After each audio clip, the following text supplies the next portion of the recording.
Hello everybody, peace. So today I'm going to be actually talking about something that's been going on in the Muslim community. And if you're watching this video, you'll probably be like, I'm sure I'm having deja vu. She said that a few times and I did.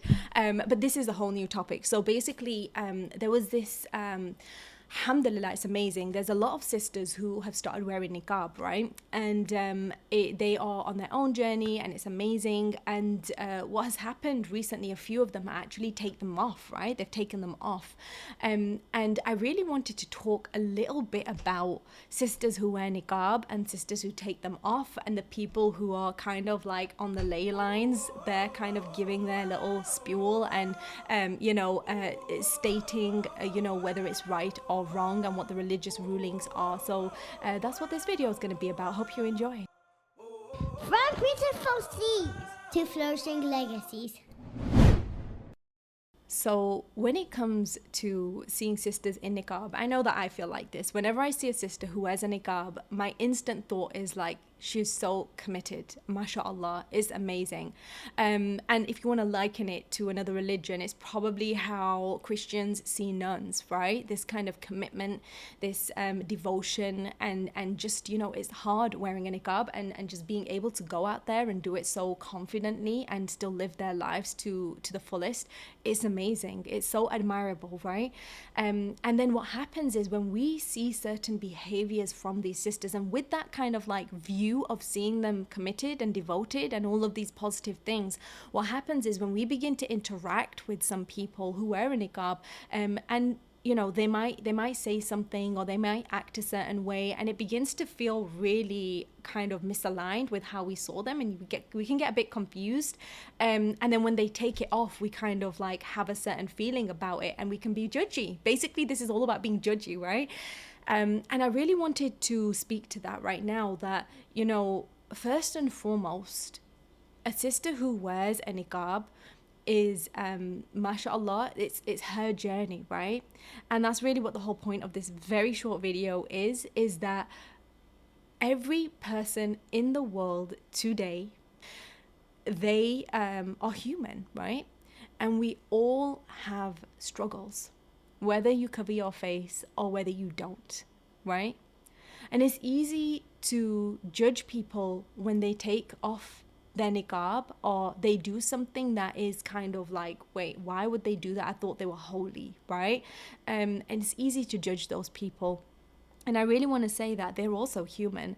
We are all struggling. We are all going through our own journeys. And if a person is consciously trying to come closer to Allah, that's between them and Allah subhanahu wa ta'ala. So the last thing that we need is a person who is on the ley lines giving hadith and narrations about why this person is haram, right? And they're doing the thing against, the religious teachings, and they're basically shaming, right? They're shaming them. Now I want to talk a little bit about shame. What is shame, right? And now shame is a healthy thing. I don't want to go too much into like the definition of it, but there is like this kind of thing called modesty in Islam, and I've talked about it before, and modesty is something which is if you do not, you break the kind of like rules of modesty, and modesty isn't just in how you dress, it's how you communicate with people, it's how you do things, it's your mannerisms, it's all of that. If you break that, then what naturally comes, which is healthy, is called shame, right? But the kind of shame that these people are putting on people who are trying and struggling and going through their own journey as human beings, right, is something which I call mutated shame. So it's like a toxic shame. It's a shame which is unnatural. It's a shame that comes from developmental trauma, actually, and not just developmental trauma, but complex PTSD that could be from a relationship with someone, being in a situation for a prolonged amount of time, and a relationship with someone or some people caused much harm to you, and it changed the way that your mind sees things. Now, we all have a level of this. Everyone's been through something, right? And we were children, our parents tried their best to love them as we may, and respect them as we might. They made a mistake, they might have made mistakes. So it's natural to have this thing which I call toxic shame, mutated shame, whatever you want to call it. And then, but what's dangerous is the actions that come from it, right? And the action that comes from it is something called, I call it inflammatory fear, right? I believe Pete Walker also calls it that. And inflammatory fear is doing something which is unhealthy. It's inflammatory. Anything that is inflammatory is disease ridden. It comes from a place which is dangerous. It comes from a place which is not healthy, right? That inflammatory fear is what guides most of the things that people do in life, right? And I don't want to go into the whole, well, why is the mutated shame? What is it there for? What's underneath it? That's a whole conversation for another day. But the point is that so many of us are guided by mutated shame.